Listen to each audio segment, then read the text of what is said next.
Gentlelady, the chair now recognizes the gentleman from Nebraska, General Bacon, for 5 minutes.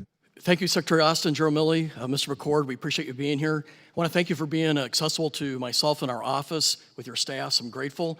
I want to congratulate General Milley on retirement. I've been retired now 8 years, looking for another job. I hope you find a good calling when you get out.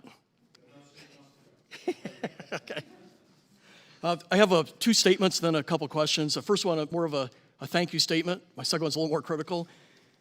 I want to thank you for your candor when it came to Afghanistan. When you were here in the previous Congress, you made clear that you had advised against the decision of this rapid withdrawal and that you were overruled, that this administration or the president overruled his top two senior leaders, and I think it was a mistake. We're paying for it. I know so many veterans who served who are still maybe depressed, I don't know if that's the best word, but they're upset to the core that they lost loved ones in Afghanistan and saw what eventually resulted. But I want to thank you for at least giving your best military advice to the president early on, and the fact I think the American people need to remember that he overruled your judgment.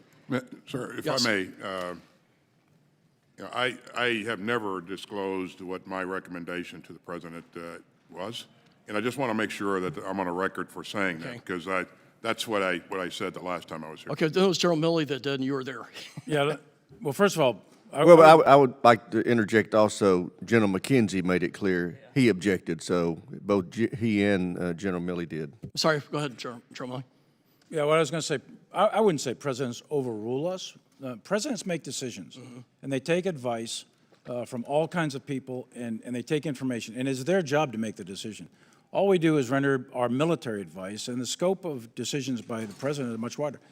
2 consecutive presidents in a row essentially made the same decision. It was just a matter of timing. So I disagreed with the first guy that did it too. I'm just saying, but what I'm saying is my job and the job of a chairman is to be an advisor on the matters concerning military operations, to express cost, risk, and benefits. The president takes that in, any president takes that in, and then makes decisions. And we support those decisions, and we execute them. As long as they're lawful and legal, we execute them. So I would hesitate to use the word overruled, number one. Number two is, I, like the Secretary, and I think if we go back to the actual language of the testimony, it is a matter of tradition that we do not disclose the actual advice given to an actual president at the time. I think what I said was my thoughts at the time were, or my analysis was, as opposed to the specific advice given to a given president. It was pretty clear to me that you did not agree with the policy when I heard this. Well, I would say that my thoughts at the time were that I thought, given cost, risk, and benefit, that we could keep a modest amount, 2,500 was the range of troops, that we could keep a modest amount there to continue to advise the Afghan National Security Forces. However, 80% of the United States people at that time wanted to pull out of Afghanistan. We'd been there for 20 years. It was an endless war. There was a lot of money going into it. So this is not an easy call. This is a very difficult decision to make.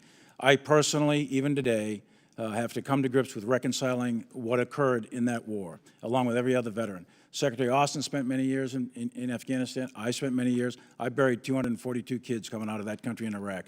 These wars are personal. They are serious. Many of you served in those wars.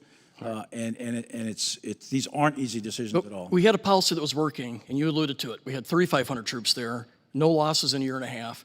We had air power that could put bombs on target within 15 minutes. It was working. And what we see today is a total disaster. And it's affected the lives of thousands of veterans who've been through this. It affected the views of our allies and our adversaries. I may say, my second point was that I may not get to my questions. No question. I'm concerned about what the DOD is doing in relation to the Hyde Amendment. The Hyde Amendment is law. It says taxpayer money can't go towards abortions.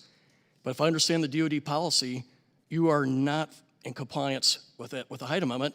That's resulting in a collision in the Senate, which you're seeing the consequences of, and I think over time this year it's going to be another collision here in the House. So I implore you to get in line with the Hyde Amendment.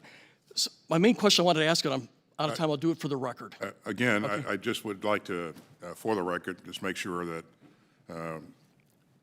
we understand that we are not funding abortions. DOD is not doing that. And again, what this policy does, you got to remember that almost one in five of our troops are women.